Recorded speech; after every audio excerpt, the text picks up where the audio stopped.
A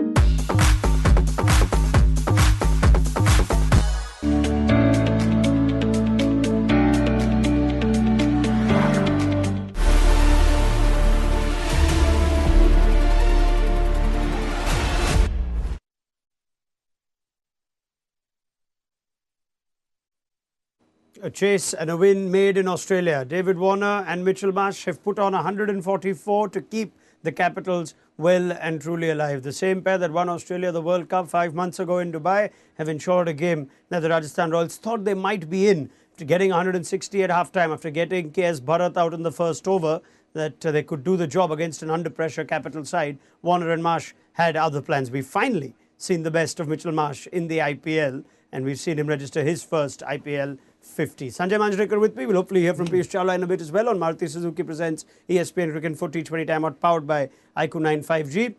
That if you ever wanted your big overseas signings to win you a game, an under pressure game, that was it. Yeah. Yes, and that's why, I've always put my faith in Delhi Capitals. Even after the auction, I thought they did a terrific job getting the kind of players that they've got. And today we saw, when David Warner plays well, Mitchell Marsh plays well, Rishabh Pant with that little cameo towards the end, you can see the quality of batting go to the next level. And that's why I'm a big believer, even if it's a private T20 league, guys with international experience, guys with pedigree. Mitchell Marsh has played 30 test matches for Australia. David Warner has been around for a long time. So these are guys, once they get in, they're going to finish the job. That is how they go about. And towards the end, Rishabh Pant, the shots that he played, a lot of good things have happened for Delhi. Most importantly, Mitchell Marsh's form. I hope he can carry that form through, because then it solves a lot of problems for Delhi Capitals. And Prithvi Shaw coming in just makes the batting look ominous. I think we're not sure if Prithvi Shaw will be back this season. Ricky Ponting just putting some doubts over Shaw's availability for the rest of the year, though we're all trying to verify that. Ponting said it in the interview that he gave during the game. But that being said, let's focus more on Warner and Marsh. It may look on the scorecard at 18.1 that this was a comfortable chase. Was it a comfortable chase? Because it looked like Warner and Marsh had their struggles through the course of that innings. Comfortable chase in the end because there were many balls to spare, but there was some luck element as well. Mitchell Marsh was lucky with the drop catch with Butler, but the most unlucky bowler today was Chahal. He actually got Warner out. It flicked the leg stump, and when you look at reviews and ball tracking, you give batters out on a ball tracking where the ball is kissing the stumps. Here it happened, the bails didn't fall off. So there was a bit of bad luck. But the seamers were taken to the cleaners today by the Australians. So in the end, you would say, yes, it wasn't a chase that didn't need the aid of fortune, but still Delhi looked the superior side. Yeah, they rode their luck. Marsh was even on one when Rajasthan decided not to review an LBW of Trent Bolt, which, as it turns out, was hitting boot first and would have had Marsh dismissed very early. Warner, as Sanjay Manjrekar points out, not only surviving Chahal getting his leg stump or kissing his leg stump, but also a drop catch of Jos Buttler, who's otherwise been exceptional in the field. Let's just run through that incident you brought up of Chahal getting one. I'm sure it would trigger a conversation on the where the game can go forward. Do you believe it's okay, it's part and parcel of the game, bails have not fallen, even in the past when we've had wooden bails and whatnot? Or do you believe the game can do something to perhaps create some justice for the bowler in such situations? It's always about being fair to both batter and bowler, the balance between bat and ball. There's so many things in favor of batters and not so much of bowlers. The moment we had T20 cricket, the thing that changed was the bowlers couldn't bowl more than 4 overs, but the batters could bat the entire inning. So there itself, you can see the lopsided nature of the format. And the game has to evolve. And something that I've said before as well, once you have sensors on the stumps, and it's a brilliant technology where the ball touches the stumps and they light up. It's spectacular as well, great television. But no one is left in any doubt whether the ball has hit the stumps. And that's what people in the olden times were seeking, just to be sure the ball has hit the stump. They had these bails on top, because if the ball just kissed the stumps, you wouldn't know if there weren't any bails. And the bails were meant to fall off if the stumps were disturbed. Now, because you have the sensor, you know the ball has hit the stumps. So why are the bails? I've said this before as well. I think it's redundant now with the LED stumps yes, to have the bails on. And today it would have been a wicket deserving. Chahal bowled superbly. Terrible shot from Warner. didn't get a wicket. Let me get Piyush Chawla's thoughts in this. Since we are into this discussion first, Piyush, let's get your two bits as a bowler, of course. And we've seen this before. Remember Mitchell Starc bowling at 140 to Chris Gayle, I think, in the World Cup, and the bails didn't fall, these LED bails. Do you believe the game can evolve to a point where perhaps the bowlers can be rewarded even if the bails don't fall off? Yeah, when you have the clear evidence, so why not? That's what I believe because we clearly saw that it hit the stump, but base didn't fall off. So he survived that, and he was riding on luck because there was one dropped catch and then this. Maybe if that point of time wicket was there, could have been a different story altogether. But yeah, as you mentioned correctly, there should be some rules for this also that. If hits the stumps and you can see the light clearly, so that should be given out, I believe. Okay. Yeah, just get rid of the base. That is my point. Unless it's adding some kind of aesthetics value to the game. Because bales are completely redundant with LED technology. Why do you need the bales? The whole purpose is the ball hitting the stumps, and the bales were there in the olden times. They were there in the 30s and 40s for the umpires to get an idea. Oh, the stumps have been disturbed. Now you've got these bright red lights that just light up the moment there is contact. Let me provide the possible counter view then. It obviously can't happen across all leagues, across all levels of cricket. It is expensive. Is that okay? Different rules at different levels? Absolutely. When you have LED stumps, don't have the bales.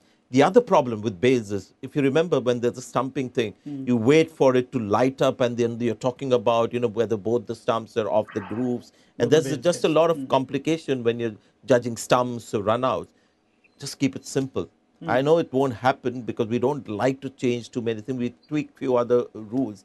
But certain very, obvious things aren't done. And getting rid of the bales might be, might sound scandalous to a lot of people, but it just defies common sense. Yeah, I'm trying to think of the other reasons where bales play a part, Piyush, if this is to be explored. One, of course, is the uniformity across all levels. Even international cricket, there would be games which necessarily the home board cannot afford the technology. Let's say it's not sustainable. The other issue is, of course, of the run-outs. When the bales tend to be dislodged, you then go to the second effect of uprooting the stump. There are all these sort of nitty-gritties of our game. But do you see that as a good enough argument, or do you think, no, now cricket should go to a place where you've got the sensors, get rid of the bales? Well, when you have the facilities available, you can use that because, see, if we play domestic cricket also, there we don't have those LED stumps. So there we can, have the base. So we can go same way in the places where they don't have LED available. So, but where you have, you can take care of that. And the reviews as well. I mean, DRS is not there all over the place, so yeah, no big deal. I mean, there are so many things, right? All the camera angles then aren't available. Some countries don't have hotspots, some do. We don't have hotspot here in the IPL. So, yeah, it's more food for thought for all of you who tend to believe the bowlers need more parity, more justice. Piyush Chawla certainly thinks so too. Sanjay Manjrekar. Let's get Piyush's thoughts on the chase itself, though. What a satisfying win this would be, Piyush, for the Delhi Capitals. That Mitchell Marsh, who comes in with reputation but has never played this sort of innings in the IPL, has come good today. What did you make of the Marsh innings? Well, he played brilliantly because if you see his inning, they lost the wicket in very first over and they took their time. At 10 overs mark, they were somewhere around 70 runs. So after that, the way Marsh took over and the way he batted till the last, he almost took the Delhi home. And after that, Rishabh came and he played that one over knock, that cameo. But especially, and don't forget David Warner's role here. He knows that Mitchell Marsh was the aggressor, so he was taking his time. He was just making sure he was anchoring one end and should not, lose wickets and build that crucial partnership. And what a partnership they had! Like 144 runs partnership in any format is big, and especially in T20, it just, it just took the game away from Rajasthan. Piyush rightly brings up David Warner, and even though we may have seen him go at a runner ball, you look at that innings differently than say previous innings where we've seen batters trying to bat at a at a runner ball and not necessarily have the intent. What did you think stood out for the Warner supporting act, if we can call it that? I've always enjoyed Warner playing the sheet anchor role because he does it the way it's got to be done. It's not about Warner just not playing any risky shot at all. I mean, if you look at today's strategy, I know Mitchell Marsh was blazing away and Warner wasn't keeping pace. And he was happy to be second fiddle. The moment Chahal came on, they went after him. especially Warner. He was lucky on a couple of occasions. So Warner is not one of those guys that just because the other guy is going big, let me now, make sure that I don't get out and not take too many risks and stuff like that. He remained not out in the end. He was a bit lucky on occasion, but I've never seen Warner being concerned about getting to 50 or making sure that he stays not out and enjoy, the benefits that's coming from the kind of inning that Mitchell Marsh played. Warner was looking for runs all the time, and he hit the ball in the air, was lucky to be dropped. There were a couple of other streaky shots. He was always looking to, score runs quickly, maybe not as quick as Mitchell Marsh, but this is what I love about the Australians. And Mitchell Marsh, batting about 89, Sure. there was enough time for him to play for 100. He Yep. didn't care. He got out trying to play another big shot. Piyush, how do you look back at Rajasthan's bowling before I go back to the first innings? Just want to ask you if you think they bowled poorly. Could they have asked more questions? The spinners, at least Ashwin, didn't seem to have that sort of impact. What did you make of Rajasthan's bowling? Well, bowling was fine, but they batted really well, and they were riding on luck because they created few chances, which was not taken by the Rajasthan fielders. So I think they didn't bowl that badly, just that there was some outstanding batting by these two batters. Steady, you go with that? That not too much to critique of the Rajasthan bowling? No, there is. I mean, Ravichandran Ashwin had an off night and tells you the kind of pressure then he has to deal with if Chahal doesn't get wickets. Chahal was unlucky. And, when you started off, you had, just 7 runs in the first 3 overs. Ashwin gets a chance to bowl and he goes for 11. And there was a superb shot by Mitchell Marsh, a leg cutter. After that, again, towards the end, they wanted a breakthrough, a partnership. Chahal, to his credit, even if he was not getting wickets, going for runs, kept flighting the ball, even to Rishabh Pant. He was trying to get him out. At that stage, it's ridiculous that you would want to just be economical at that stage because the match, the only way you were going to win was a miraculous sort of turnaround with a couple of wickets. And that's where, again, Ashwin was trying to be more economical than get wickets. So, that was one of his off nights, I thought. Kuldeep Sen realized the quality of, international batters, poor fellow. And Trent Bolt had one of his, famous overs that he tends to have Especially in at the IPL death. cricket. Yeah, Yes. at the death. All right. Now let's look back at the first innings. Piyush, let's start with you. Now, how do we look at the decision making? Ashwin batting well, of course, but did Rajasthan have the opportunity to put the game beyond them? Would you say that they were a few runs short? Well, in mid-show, I said that they were like definitely 15, 20 runs short because once you have 160 in your mind as a batting team, like when Delhi was chasing, so 160 still looks okay. We can just tend to play few good overs and we can make up for the run rate. But once you have 175, 180 on the board, so like the kind of start Rajasthan had, that 3 overs, 7, 8 runs, so that required run rate automatically goes up to 9.5. So that time you create the pressure. So yes, few decisions could have been taken better, but I feel Devdutt Padikkal could have played little better inning. He could have taken more chances. Even Ravi Ashwin post power play, as we discuss about that also, so that Sanju Samson comes and get few more overs. But again, it was a poor shot selection by Sanju Samson again because there were like 5 overs left and he just played like 2, 3 balls and he went for that big shot. He's a kind of batsman who should play, who should take his time, because he's somebody who can play big shots any point of time when he wants. So if he gets his eye in, he could be more dangerous. I guess this is what the interesting part of analysing the first innings. Do you look around Ashwin and say Ashwin actually surprisingly did a job? So shall we look at Sanju Samson? Shall we look at the top two in Yashasvi Jaiswal and Jos Buttler? Or do you believe Rajasthan's decision making led to a little confusion? You've got to have some principles in cricket, and I think people like Ricky Ponting and others will stick to certain principles.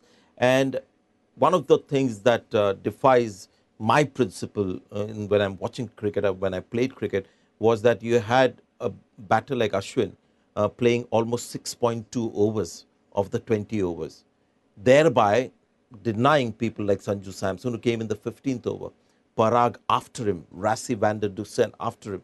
No, don't take any credit away from Ravichandran Ashwin. He played well, but if those number of balls and the time that he was given to batters who have the potential to make more, I think Rajasthan Royals goes into a game thinking, Rassi might fail or Sanju Samson may not get runs today. And that is why this thing about sending Ashwin up the order. Samson is the guy on a good day could get you 100, and you have denied him that opportunity, but not by sending another batter that you think might get 100, but sending a bowler who has played 6.2 overs of the 20 overs. That's a lot. And I doubt whether they'll think, wow, that was a great move. He's got a 50. Let's keep doing that. Before I go back to Piyush, his point on the Padikkal innings, how do you see that? I thought Padikkal played well. He's a guy who's ideally suited to bat at the top of the order. Number 4 is outside his comfort zone. He batted for India for a couple of matches in Sri Lanka, batted in number 3, and I found that against spin, he wasn't that great. But when you look at his strike rate, 160 wasn't too bad. And when he got out towards the end, the last 2 overs, I think that was also responsible for them not getting to maybe 170, 180. So I like the way Padikkal played. Ashwin, by his standards, played superbly, but they must have a rethink about sending somebody like Ashwin, who plays for so long, thereby sort of getting Sanju Samson to come and bat in the 15th over. Pollard is fine to bat in the 15th. Hetmeyer is fine, but not Sanju Samson. Let me get Piyush's thoughts if he'd like to offer either an extension of that view or maybe a contrary view. Piyush, anything to add to what Sanjay has just said? No, I 100% agree because job of Ashwin was totally different, and as he mentioned, he played well for his standard, but it was like because of his innings, team was like 15-20 runs short for sure.